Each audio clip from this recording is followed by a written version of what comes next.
الحمد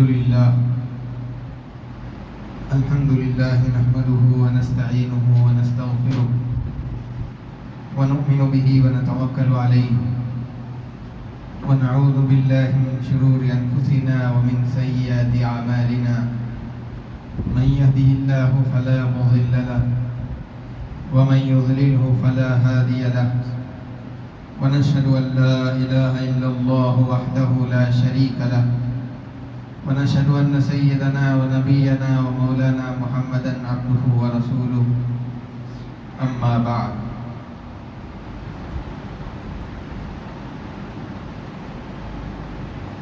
أعوذ بالله من الشيطان الرجيم بسم الله الرحمن الرحيم شهر رمضان الذي أنزل فيه القرآن هدى للناس وبينات من الهدى والفرقان قال النبي صلى الله عليه وسلم خيركم من تعلم القرآن وعلمه أو كما قال عليه الصلاة والسلام.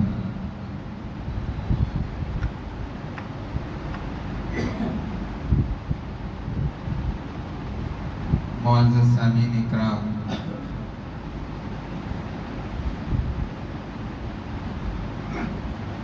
قرآن کریم اللہ تبارک و تعالیٰ کا کلام اور اس کی کتاب ہے۔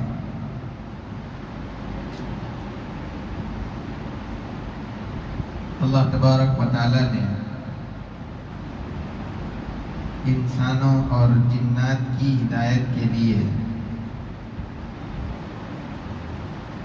اللہ کے رسول صلی اللہ علیہ وسلم پر حضرت جبرائیل علیہ السلام کے واسطے سے قرآن کریم نازل فرمایا۔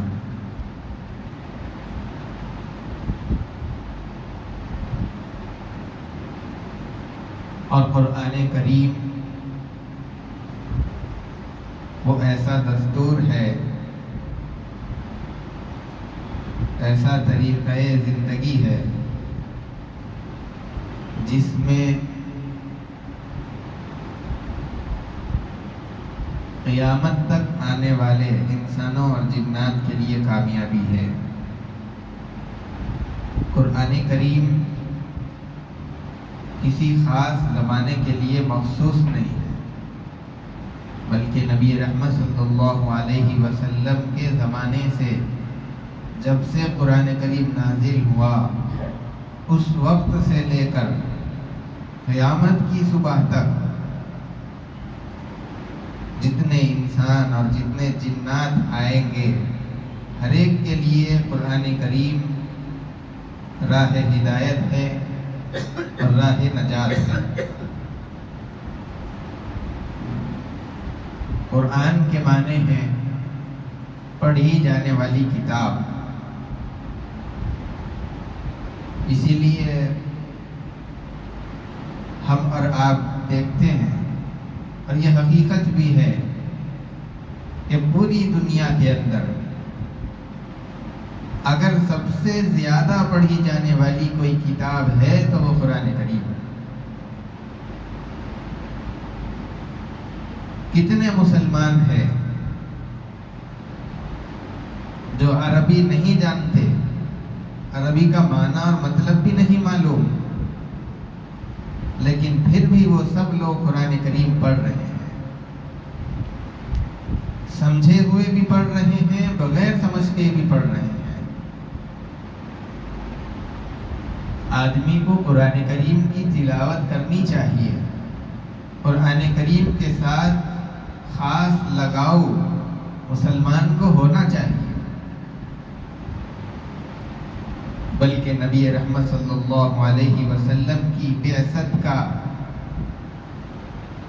جس آیت میں تذکرہ ہے اس میں آپ کی بعثت کے جو مقاصد بیان کیے گئے ہیں اس میں ایک مقصد اللہ تبارک و تعالیٰ کی آیات کی تلاوت کرنا، لوگوں کو سامنے پڑھ کر کے سنانا، یہ بھی آپ کا ایک مقصد ہے۔ چنانچہ قرآن کریم کے اندر یہ بات کہی گئی، ربنا وابعث فیہم رسولا منہم یتلو علیہم آیاتک، اے اللہ ان میں ایک ایسا رسول بھیجیے جو آپ کی آیتوں کو پڑھ کر کے سنانے والا ہو۔ اور پھر تلاوت کرنے کا حکم قرآن کریم کے اندر موجود ہے، اتل ما اوحی الیک من الکتاب، جو کتاب اور جو کلام الہی آپ کی طرف وحی کیا جا رہا ہے اس کی تلاوت کیجیے۔ اور ہر آدمی کی استطاعت الگ الگ ہوتی ہے، اسی لیے اس بات کی گنجائش دی گئی کہ جو آدمی جتنا پڑھ سکتا ہے آسانی کے ساتھ میں وہ اتنی تلاوت کرے۔ قرآن کریم میں یہ بات کہی گئی ہے، فَقْرَؤُوا مَا تَيَسَّرَ مِنَ الْقُرْآنِ، قرآن کریم میں سے جتنا آسانی کے ساتھ میں پڑھ سکتے ہو پڑھو۔ اور پھر پڑھنے کے بے شمار فضائل، قرآن کریم کو سیکھنے کے بے شمار فضائل، اور قرآن کریم کی تلاوت کے دنیاوی اور اخروی فوائد احادیث کے اندر بیان کیے گئے ہیں۔ چنانچہ اللہ کے رسول صلی اللہ علیہ وسلم کا یہ فرمان، خیرکم من تعلم القرآن وعلمہ، تم میں سے بہترین آدمی وہ ہے جو قرآن کریم سیکھے اور سکھائے۔ قرآن کریم کے سیکھنے اور سکھانے کو اور اس انسان کو بہترین انسان، بہترین آدمی بتلایا ہے۔ دوسری روایت کے اندر یہ بات بتائی گئی کہ جو آدمی قرآن کریم کی تلاوت کرتا ہو اور وہ اس تلاوت کرنے میں مہارت بھی رکھتا ہو تو وہ قیامت کے روز میں معزز فرشتوں کے ساتھ ہوگا۔ اور جو آدمی قرآن کریم کی تلاوت کرتا ہے اور اٹک کر کے پڑھتا ہے تو اللہ تبارک و تعالیٰ کی طرف سے اس اٹکنے والے بندے کو 2 ثواب ملتے ہیں، ایک تو قرآن کریم کے پڑھنے کا اور دوسرا اٹکنے پر جو مشقت برداشت کر رہا ہے لیکن پھر بھی قرآن کا پڑھنا نہیں چھوڑ رہا ہے، اسی لیے اس کو 2 ثواب اللہ تبارک و تعالیٰ کی طرف سے دیے جاتے ہیں۔ ایک مرتبہ صحابہ اکرام رضوان اللہ تعالی علیہم اجمعین ایک جگہ بیٹھے ہوئے تھے، اللہ کے رسول صلی اللہ علیہ وسلم تشریف لائے اور آپ نے صحابہ سے کہا، خوشخبری ہو، خوشخبری ہو، کیا تم اس بات کو مانتے ہو کہ اللہ ایک ہے اور میں اس کا رسول ہوں؟ صحابہ جو موجود تھے ان لوگوں نے کہا کہ ہم اس بات کو تسلیم کرتے ہیں، اس کی تصدیق کرتے ہیں۔ اللہ کے رسول صلی اللہ علیہ وسلم نے آگے فرمایا کہ سن لو کہ یہ جو قرآن ہے یہ ایک رسی ہے جس کا ایک کنارہ اللہ کے پاس ہے اور دوسرا کنارہ تمہارے پاس ہے۔ جب تم اس رسی کو مضبوطی کے ساتھ تھام لو گے تو تم کبھی بھی دنیا کے اندر ہلاک نہیں ہوگے اور کبھی گمراہ نہیں ہوگے۔ اور آج امت کا جو حال ہے اس پر نظر کر کے دیکھیے تو پتہ چلتا ہے کہ یہ صرف قرآن کریم سے دوری کی وجہ سے ہے۔ امت قرآن کریم کی تعلیمات سے، اس کی تلاوت سے، اس کو سمجھنے سے جتنا دور جاتی جائے گی اتنی ہی زیادہ گمراہیوں کے اندر اترتی چلی جائے گی اور اتنا ہی زیادہ ذلیل و خوار ہوتی چلی جائے گی۔ اللہ کے رسول صلی اللہ علیہ وسلم نے قرآن کریم کی تلاوت کو اللہ تبارک و تعالیٰ کی رسی بتایا ہے، جو آدمی مضبوطی سے تھام لے کبھی گمراہ نہیں ہوں گے، کبھی ہلاک نہیں ہوں گے۔ اور قرآن کریم یہ ایک ایسی چیز ہے، یہ اس کے پڑھنے والے کو بلندیوں پر پہنچاتی ہے، عزت کی چوٹیوں پر اس کو فائز کر دیتی ہے۔ ایک مرتبہ حضرت عمر رضی اللہ تعالیٰ عنہ نے مکہ مکرمہ کے اندر نافع بن عبد الحارث کو وہاں کا حاکم بنایا تھا۔ اتفاق یہ ہوا کہ حضرت عمر رضی اللہ تعالیٰ عنہ کسی علاقے کے اندر گئے، وہاں پر ان سے ملاقات ہو گئی۔ انہوں نے پوچھا کہ تم یہاں پر ہے تو مکے کا والی کس کو بنا کر کے آئے ہو؟ انہوں نے کہا کہ میں نے ایک غلام کو وہاں کا والی اور حاکم بنا دیا ہے، اپنا نائب مقرر کر دیا۔ حضرت عمر رضی اللہ تعالیٰ عنہ نے ان سے پوچھا کہ تم نے ایک غلام کو مکے والوں پر حاکم بنا دیا؟ انہوں نے یہ کہا کہ وہ قرآن کریم کا پڑھنے والا ہے اور وہ علم الفرائض کا جاننے والا ہے۔ عمر رضی اللہ تعالیٰ عنہ نے ان کی یہ بات سن کر کے کہا کہ قرآن کریم ایسی کتاب ہے جس کے پڑھنے والے کو اللہ تعالیٰ قرآن کریم کے ذریعے سے عزت دیتا ہے، بعضوں کو اس کے ذریعے سے عزت ملتی ہے اور بعضوں کو اس کے چھوڑ دینے کی وجہ سے ذلت ملتی ہے۔ یہ حضرت عمر رضی اللہ تعالیٰ عنہ کے الفاظ ہیں جو انہوں نے اپنے ایک حاکم سے کہے تھے۔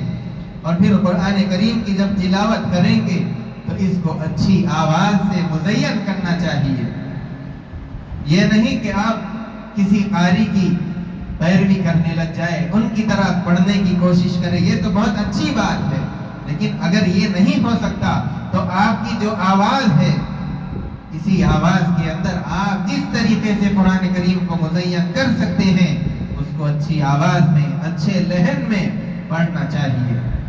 صحابہ اکرام رضوان اللہ تعالی علیہم اجمعین قرآن کریم کو اچھی آواز کے اندر پڑھا کرتے تھے۔ ایک مرتبہ حضرت اما جان عائشہ رضی اللہ تعالی عنہا وہ رات میں عشاء کی نماز کے بعد گھر پہنچنے میں ان کو تاخیر ہو گئی۔ اللہ کے رسول صلی اللہ علیہ وسلم گھر کے اندر انتظار کر رہے ہیں۔ جب وہ گھر پہنچی، اللہ کے رسول صلی اللہ علیہ وسلم نے پوچھا کہ اتنی دیر کیوں ہو گئی، کہاں تھی؟ انہوں نے بتایا کہ آپ کے ایک صحابی ہے، وہ قرآن کریم کی تلاوت کر رہے تھے اور ان کی ایسی آواز تھی، اس قدر شیریں لہن کے اندر قرآن کریم کی تلاوت کر رہے تھے کہ میں نے اس طرح کی قرات اور اس طرح کی آواز اس سے پہلے کبھی نہیں سنی تھی۔ اللہ کے رسول صلی اللہ علیہ وسلم کھڑے ہو گئے۔ اما جان عائشہ رضی اللہ تعالیٰ عنہ فرماتی ہیں کہ حضور کو دیکھ کر کے آپ کی بات سننے کے لیے میں بھی کھڑی ہو گئی۔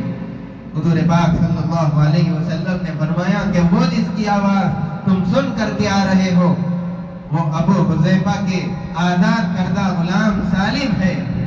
اس اللہ کی تعریف ہے، تمام تعریفیں اس پروردگار کے لیے ہے جس نے میری امت کے اندر ایسے افراد کو پیدا فرمایا۔ ایک مرتبہ حضرت عبداللہ ابن مسعود رضی اللہ تعالیٰ عنہ قرآن کریم کی تلاوت فرما رہے ہیں۔ اللہ کے رسول صلی اللہ علیہ وسلم نے ان کی تلاوت کو سنا تو آپ نے اپنے ساتھ جو صحابہ موجود تھے ان سے کہا کہ عبداللہ ابن مسعود کو آل داؤد کے لہنوں میں سے کچھ حصہ دیا گیا ہے۔ وہ صحابہ جا کر کے ان سے کہنے لگے کہ اللہ کے رسول صلی اللہ علیہ وسلم نے آپ کی تلاوت سنی اور آپ کی تعریف فرمائی اور یہ الفاظ آپ کے لیے استعمال فرمائے۔ حضرت عبداللہ ابن مسعود رضی اللہ تعالیٰ عنہ اللہ کے رسول صلی اللہ علیہ وسلم کی خدمت میں آئے اور انہوں نے کہا کہ اللہ کے نبی، اگر مجھے یہ پتہ چل جاتا کہ آپ میری تلاوت سن رہے ہیں تو میں اس کو اور اچھے طریقے پر پڑھنے کی کوشش کرتا۔ تو قرآن کریم کو جب تلاوت کریں گے تو اچھی آواز میں پڑھنے کی کوشش کرنا چاہیے۔ ایک اللہ والے حضرت علقمہ، اللہ تعالیٰ نے ان کو قرآن کریم کے پڑھنے کے سلسلے میں بہت اچھی آواز سے نوازا تھا۔ حضرت عبداللہ ابن مسعود رضی اللہ تعالیٰ عنہ ان کے پاس پیغام بھیجتے تھے کہ آؤ آ کر کے مجھے کلام اللہ سناؤ، اور یہ ان کے پاس پہنچتے اور قرآن کریم اچھی آواز کے اندر پڑھ کر کے حضرت عبداللہ ابن مسعود رضی اللہ تعالیٰ عنہ کو سناتے تھے۔ اور اللہ کے رسول صلی اللہ علیہ وسلم کا بھی کبھی کبھی یہ معمول رہا ہے کہ اپنے صحابہ سے قرآن کریم سنتے تھے۔ وہ ہستی، وہ ذات جس کے اوپر قرآن کریم نازل ہوا، دوسروں سے کلام اللہ سن رہے ہیں۔ اتنا زیادہ اہتمام قرآن کریم کے پڑھنے کا اور قرآن کریم کے سننے کا اللہ کے رسول صلی اللہ علیہ وسلم کو تھا۔ حضرت ابو ہریرہ رضی اللہ تعالیٰ عنہ فرماتے ہیں کہ جس گھر کے اندر اللہ کے کلام کی تلاوت ہوتی ہے تو وہ گھر ان گھر والوں پر گشادہ ہو جاتا ہے اور اس کے اندر برکتیں نازل ہوتی ہے اور اس گھر کے اندر ملائکہ آ جاتے ہیں اور وہاں سے شیاطین نکل جاتے ہیں۔ اور جس مکان کے اندر تلاوت نہ کی جائے، تو وہ گھر تنگ ہو جاتا ہے، برکتیں اس مکان سے ختم ہو جاتی ہے، اور ملائکہ فرشتے اس مکان سے چلے جاتے ہیں، اور شیاطین اس مکان کے اندر اپنا بسیرا کر لیتے ہیں۔ اسی لیے مکانوں کے اندر اپنے گھروں میں قرآن کریم کی تلاوت کرنی چاہیے، صبح شام۔ صبح کوئی کر رہا ہے، شام کوئی قرآن کریم کی تلاوت کر رہا ہے، اس طریقے سے ایک معمول گھر کے اندر رہنا چاہیے تاکہ صبح اور شام اللہ کا کلام ہمارے گھروں کے اندر گونجتا رہے اور پڑھا جاتا رہے۔ ایک صحابی رضی اللہ تعالیٰ عنہ تہجد کی نماز ادا کرنے کے بعد میں بیٹھ کر کے قرآن کریم کی تلاوت کر رہے ہیں، اچانک ان کے قریب میں ان کا ایک گھوڑا بنا ہوا تھا، وہ بھدکنے لگا، اچھل کود کرنے لگا، آوازیں نکالنے لگا۔ یہ پریشان ہو گئے کہ یہ گھوڑے کو اس طرح کیوں ہو رہا ہے۔ انہوں نے آسمان کی طرف نظر اٹھائی تو دیکھا کوئی ابر سی چیز ہے، بادل نظر آ رہا ہے، اور اس کے اندر کچھ چمکتی ہوئی چیزیں نظر آ رہی ہیں۔ جب یہ صحابی رضی اللہ تعالیٰ عنہ تلاوت کرتے ہیں تو وہ نورانی ابر نیچے کی طرف آ جاتا ہے، اور جب گھوڑے کے بھدکنے کی وجہ سے اس کے آوازیں نکالنے، اس کے اچھل کود کرنے کی وجہ سے اپنی تلاوت کو بند کرتے ہیں تو وہ نورانی چیز آسمان کی طرف جانے لگتی ہے۔ 2-3 مرتبہ اس طرح سے ہوا۔ ان کا چھوٹا بچہ بازو قریب گھوڑے کے لیٹا ہوا تھا، ان کو یہ خوف محسوس ہوا کہ کہیں اگر میں قرآن کریم کی تلاوت کرتا چلا جاؤں تو یہ گھوڑا کہیں میرے بچے کو رون نہ دے، کھدل نہ ڈالے، اسی لیے انہوں نے اپنی تلاوت کو بند کر دیا۔ پھر انہوں نے ابر کی طرف نظر کی اور دیکھا کہ وہ اٹھتے اٹھتے آسمان کی طرف چلا گیا اور غائب ہو گیا، نظر سے اوجھل ہو گیا۔ اللہ کے رسول صلی اللہ علیہ وسلم کے بعد فجر کی نماز میں جب حاضر ہوئے، اپنا سارا واقعہ بتایا کہ میں قرآن کی تلاوت کر رہا تھا، اس طرح کا معاملہ میرے ساتھ پیش آیا۔ اللہ کے رسول صلی اللہ علیہ وسلم نے ان کی بات سننے کے بعد میں بتایا کہ وہ جو نورانی چیزیں تم آسمان کے اندر ابر میں دیکھ رہے تھے وہ اللہ کے فرشتے تھے جو تمہاری تلاوت کو سننے کے لیے آئے تھے۔ اگر تم اور تھوڑی دیر قرآن کی تلاوت کو جاری رکھتے تو پورے مدینے والے ان آنے والے فرشتوں کو دیکھ لیتے۔ قرآن کریم کی تلاوت ایسی چیز ہے جس کے سننے کے لیے فرشتے مشتاق ہوتے ہیں۔ اسی لیے اللہ کے رسول صلی اللہ علیہ وسلم نے یہ فرمایا کہ جب تم تہجد کی نماز کے لیے کھڑے ہو تو اپنے منہ کے اندر مسواک کر لو تاکہ منہ کے اندر سے پیدا ہونے والی جو بو ہے وہ ختم ہو جائے۔ اس لیے کہ تہجد کی نماز میں جو بندہ کھڑے ہو کر کے کلام اللہ کی تلاوت کرنے لگتا ہے، فرشتے آ کر کے اس کے منہ سے منہ لگاتے ہیں تاکہ کلام اللہ کے جو بول، جو کلمات اس مصلی کے منہ سے، اس کی زبان سے نکل رہے ہیں، وہ سیدھا فرشتوں کے پیٹ کے اندر اتر جائیں۔ فرشتے قرآن کریم کے ساتھ ان کا لگاؤ ہے، آپ کی تلاوت کو سننے کے لیے فرشتے حاضر ہوتے ہیں۔ اسی لیے خوب اہتمام کے ساتھ اچھی آواز کے اندر قرآن کریم کی تلاوت کرنے کا اہتمام کرنا چاہیے، اور قرآن کریم کے ساتھ میں ہر آدمی کو لگاؤ ہونا چاہیے کہ میں زیادہ سے زیادہ اس کی تلاوت کروں۔ یہ نہیں کہ بس جو صورتیں سیکھ لیا تھا اب اسی کے ساتھ میں کام چلا رہے ہیں، نہیں۔ اللہ کے رسول صلی اللہ علیہ وسلم کا اور صحابہ کرام رضوان اللہ تعالی علیہم اجمعین کا قرآن کریم کے ساتھ میں کس قدر گہرا تعلق اور لگاؤ تھا۔ ایک صحابی فرماتے ہیں اللہ کے رسول صلی اللہ علیہ وسلم نماز پڑھنے کے لیے کھڑے ہوئے، رات کے وقت میں آپ نے رکعت باندھی، سورہ بقرہ کی تلاوت شروع فرمائی۔ وہ صحابی کہتے ہیں کہ میں بھی پیچھے کھڑے ہو گیا۔ جب آپ نے سورہ بقرہ پڑھنا شروع کیا تو میں نے سمجھا کہ شاید 100 آیتیں پڑھنے کے بعد رکوع فرمائیں گے، لیکن 100 آیتیں ختم ہو گئی، آپ صلی اللہ علیہ وسلم آگے تلاوت کرتے چلے گئے۔ میں نے سمجھا کہ شاید سورہ بقرہ کو 2 حصوں میں کر کے آدھا سورہ بقرہ پہلی رکعت میں اور آدھا دوسری رکعت کے اندر تلاوت فرمائیں گے، لیکن نہیں، سورہ بقرہ چلتی رہی، آدھا ختم ہو گیا، اس کے بعد بھی حضور تلاوت فرما رہے ہیں، یہاں تک کہ آپ نے پوری سورہ بقرہ پہلی رکعت کے اندر، پوری آل عمران پہلی رکعت کے اندر، اور اس کے بعد سورہ نساء پوری پہلی رکعت کے اندر، یہ 3 سورتیں پڑھنے کے بعد میں آپ نے رکوع فرمایا۔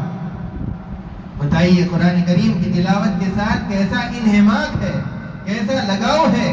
کیسا شوق ہے قرآن کریم کے پڑھنے کا۔ صحابہ اکرام رضوان اللہ تعالی علیہم اجمعین کو بھی ایسا ہی شوق۔ 4 افراد اس امت کے اندر ایسے گزرے ہیں جنہوں نے ایک رکعت کے اندر پوری قرآن کریم تلاوت فرمائی ہے۔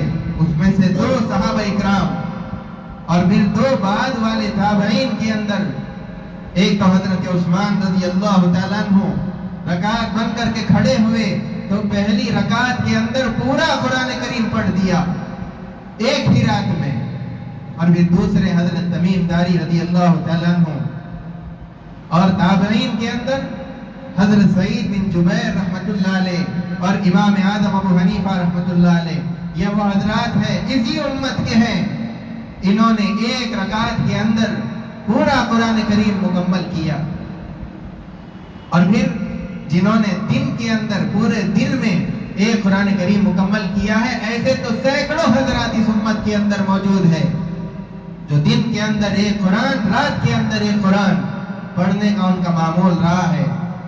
حضرت امام بخاری رحمت اللہ علیہ رمضان المبارک کا ان کا معمول یہ تھا کہ دن میں ایک قرآن کریم مکمل کرتے تھے، اور رات کا معمول یہ تھا کہ روزانہ کبھی 10 پارے کبھی 15 پارے، اس طرح 3 راتوں کے اندر ایک قرآن ہوتا تھا۔ تو پورے رمضان المبارک کے ملا کر کے 40 قرآن، اور امام شافعی رحمت اللہ علیہ دن میں ایک قرآن، رات میں ایک قرآن، اس طریقے سے رمضان کے ایک مہینے کے اندر 60 قرآن ختم فرمایا کرتے تھے۔ امام اعظم ابو حنیفہ رحمت اللہ علیہ کا بھی یہی معمول کہ دن میں ایک قرآن، رات میں ایک قرآن، پورے رمضان کے اندر 60 قرآن ختم فرمایا کرتے تھے۔ یہ تو ان لوگوں کی بات ہے جو اسلام کے ابتدائی دوروں کے اندر تھے، زیادہ دور کی بات نہیں۔ ہمارے ہی ملک کے جو سلطان الاولیاء کہلاتے ہیں حضرت خواجہ معین الدین چشتی اجمیری رحمت اللہ علیہ، ان کا بھی یہ معمول تھا، صرف رمضان کے اندر نہیں بلکہ سال بھر کا یہ معمول تھا۔ بہت کم سوتے تھے، دن میں ایک قرآن ختم کرتے، رات میں ایک قرآن ختم کرتے۔ تو اللہ والے، ان کا قرآن کریم کے ساتھ ایسا تعلق، ایسا لگاؤ، ہر مسلمان کا اللہ کے کلام کے ساتھ ایسا لگاؤ اور ایسا تعلق ہونا چاہیے۔ حضرت عبداللہ ابن مسعود رضی اللہ تعالیٰ عنہ ابتدائی مسلمانوں کے اندر ہے، ان سے پہلے 5-6 لوگ مسلمان ہوئے تھے۔ انہوں نے ارادہ کیا کہ میں جا کر کے حرم کے اندر مکہ مکرمہ میں کھڑے ہو جاؤں اور کفار کے سامنے علی الاعلان قرآن کریم کی تلاوت کروں۔ ان سے پہلے کسی نے بھی علی الاعلان کفار کو قرآن نہیں سنایا تھا۔ صحابہ نے مل کر کے یہ سوچا کہ کون سنائیں۔ حضرت عبداللہ ابن مسعود رضی اللہ تعالیٰ عنہ نے اپنے آپ کو پیش کیا کہ میں قرآن سناؤں گا کفار کے سامنے۔ لوگوں نے کہا کہ ایسا آدمی سنائے کہ جس کا کوئی قبیلہ ہے، جس کا کوئی بیک سپورٹ ہے، کوئی اس کی مدد کو پہنچے، جب سامنے والے حملہ کرے تو اس کے مدد کے لیے کوئی رہے۔ انہوں نے کہا کہ میرا مدد کرنے والا اللہ میرے ساتھ ہے، مجھے کسی کی مدد کی ضرورت نہیں ہے۔ یہ کہہ کر کے چلے گئے، حرم میں جا کر کے کھڑے ہو گئے اور کفار کے سامنے زور سے علی الاعلان قرآن کریم کی تلاوت شروع فرمائی۔ قریش وہاں پر موجود ہے اور انہوں نے سنا کہ یہ کیا کہہ رہے ہیں۔ جب ان کو سمجھ میں آیا کہ یہ تو قرآن کریم کی تلاوت کر رہے ہیں، چاروں طرف سے ان پر ٹوٹ پڑے اور مارنے لگے، اور بہت زیادہ مار کر کے جب چھوڑ دیا کہ زخموں سے چور ہو کر کے آئے، چہرے کے اوپر زخم بھرے ہوئے ہیں۔ ان کے ساتھیوں نے کہا کہ ہم کو اسی کا تو ڈر تھا۔ حضرت عبداللہ ابن مسعود رضی اللہ تعالیٰ عنہ نے کہا کہ میں نے ان کو آج جتنا کم ہمت اور بے ہمت آج دیکھا ہے، اس سے پہلے کبھی نہیں دیکھا تھا۔ اگر ایسی بات ہے تو پھر میں کل جا کر کے پھر ان کے سامنے قرآن کریم تلاوت کروں گا اور سناؤں گا۔ ایسا لگاؤ قرآن کریم کے ساتھ میں۔ ایک اللہ والے حضرت عبداللہ ابن ادریس رحمت اللہ علیہ، جب ان کا انتقال ہونے لگا، ان کی بیٹی ان کے پاس آئی اور رونے لگی، کیونکہ باپ کی جدائی کا وقت قریب ہے۔ باپ نے کہا کہ روتے کیوں ہو، گھبرانے کی ضرورت نہیں ہے، اور پھر اپنے گھر کے ایک کونے کی طرف اشارہ کر کے بتایا اور اپنی بیٹی سے یہ کہا کہ گھر کے اس کونے کے اندر تمہارے باپ نے 4000 قرآن کریم پڑھے ہیں. ایسا لگاؤ قرآن کریم کے ساتھ میں اس امت کے بعد افراد کو، ہر مسلمان کو ایسا ہی لگاؤ اللہ کے کلام کے ساتھ میں ہونا چاہیے. اللہ تبارک و تعالیٰ نے قرآن کریم کے اندر ایک بات فرمائی ہے، امت کا اس زمانے میں جو حال چل رہا ہے، قرآن کریم کے ساتھ جتنی دوری اس زمانے کے اندر مسلمانوں کی پیدا ہو گئی ہے، قرآن کریم کہہ رہا ہے وقال الرسول یا ربی ان قوم اتخذوا هذا القرآن مہجورا. رسول کہیں گے کہ میری قوم نے قرآن کریم کو چھوڑ دیا ہے. قرآن کریم کے ساتھ اتنی دوری. قرآن کریم مسلمانوں کو یا کسی کو بھی مشکل میں ڈالنے کے لیے نازل نہیں کیا گیا. ما انزلنا علیک القرآن لتشقى. جس قوم کے پاس میں قرآن کریم ہے اور پھر وہ مشکل میں پڑ جائے، ایسا ہو ہی نہیں سکتا. جس قوم کے پاس اللہ کا کلام موجود ہے اس کے باوجود وہ مغلوب اور محکوم بن کر کے زندگی گزارے، ایسا ہو نہیں سکتا. اگر ایسا قوم اگر کلام اللہ کے رکھنے کے ساتھ محکوم بن کر کے گزار رہی ہے زندگی، تو اس کو سمجھ لینا چاہیے کہ وہ اللہ کے کلام پر ظلم کر رہی ہے، جس کے نتیجے کے اندر اس کو مظلوم بنا دیا گیا. اس سے نکلنے کا صرف ایک ہی راستہ ہے کہ اللہ کی کتاب کے ساتھ میں انصاف کیا جائے، عدل کیا جائے. اور اس کے ساتھ عدل یہ ہے کہ اپنی زندگی کو اس کے ساتھ میں جوڑ لے. آج مسلمانوں کو کیا ہو گیا؟ جب کوئی مسلمان کے پاس کسی بھائی کا خط، کسی دوست کا میسیج پہنچ جاتا ہے، بڑی توجہ کے ساتھ میں اس کو پڑھتا ہے کہ کہیں کوئی حرف، کوئی جملہ رہ نہ جائے، کوئی بات چھوٹ نہ جائے. اور اگر کوئی بھائی اس سے ملاقات کے لیے گھر پہنچ جاتا ہے تو اس کو پوری توجہ دیتا ہے، اپنے کاموں کو آگے پیچھے کرتا ہے، اپنی طبیعت کا خیال نہیں کرتا، اور ہر طرح کا آرام اس آنے والے بھائی کو پہنچانے کی کوشش کرتا ہے. لیکن جب اللہ کا کلام ہمارے پاس آیا، کیا ہم نے اس کو پڑھا؟ کیا ہم نے اس کو سمجھنے کی کوشش کی؟ کیا اس کے اوامر کو جانا؟ کیا اس کے نواہی کو جانا؟ مسلمان اس سے کوسوں دور ہو گئے ہیں. مسلمانوں کی پستی کا صرف ایک ہی علاج کہ وہ قرآن کریم کے ساتھ میں اپنی زندگی کو جوڑیں، قرآن کریم کی تلاوت کریں. قرآن کریم یہ زندگی گزارنے کا ایک دستور ہے جو اللہ کی طرف سے آیا ہے. جب آپ اس کو پڑھیں گے نہیں، اس کے اندر لکھا ہوا کیا ہے اس کو سمجھیں گے نہیں، تب تک آپ اس پر عمل کیسے کریں گے؟ آپ کی زندگی اس کے مطابق کیسے بنے گی؟ اسی لیے قرآن کریم کی تلاوت بھی ہونی چاہیے، اس کے ساتھ میں اس کا سمجھنا، اس کے اندر غور و تدبر کرنا، یہ ایک مسلمان کا شیوا ہونا چاہیے. اللہ تبارک و تعالی ہم تمام کو قرآن کریم کے مطابق زندگی گزارنے کی، قرآن کریم کی تلاوت کرنے کی اور قرآن کریم کے مطابق اپنی ساری زندگی کو بنانے کی توفیق عطا فرمائے. وصلی اللہ وسلم علی سیدنا محمد وعلی آلہ واصحابہ اجمعین وآخر دعوانا الحمدللہ رب العالمین.